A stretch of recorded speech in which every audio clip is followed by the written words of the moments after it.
Now be careful of the edge. It comes up fast. It comes up real fast. Yeah. That's about where the line is now. Yep, always stop short.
Hold on 1 second, Levi.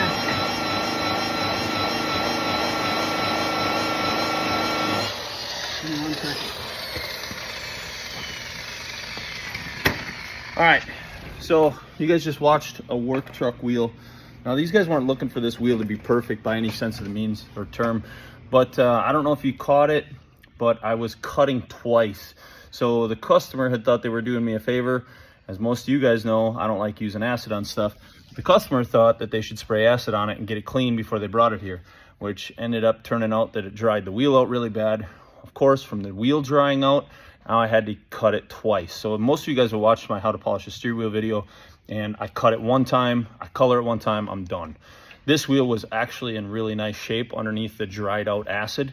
But from them acidizing it and bringing it all the way here, it dried out really bad and the wheel was actually really dry. So from it being dry, I had to cut it twice to get it as nice as I wanted it.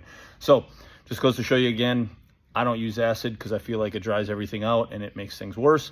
I would rather sand it. Sanding takes way less time than fighting the acid and worrying about it coming back when it reins going down the road and reactivating. But let me spin the camera around here and show you guys the wheel. Now this wheel isn't perfect. They weren't looking for a perfect wheel. All they were looking for is a nice shiny get back going down the road. And from 5-10 feet away, this thing looks great. Actually, even just sitting here, it still looks pretty great. So there it is. You guys saw how white it was when I started. Now it's a nice shiny wheel again. And that's it. Simple cut and color. Orange and brown, 2 cuts, and white and green, 1 cut, and just got it jacked up and spinning. So thank you guys for sticking around to the end of this. I hope you guys were able to see it all. I'll see when I edit it, but we'll know soon.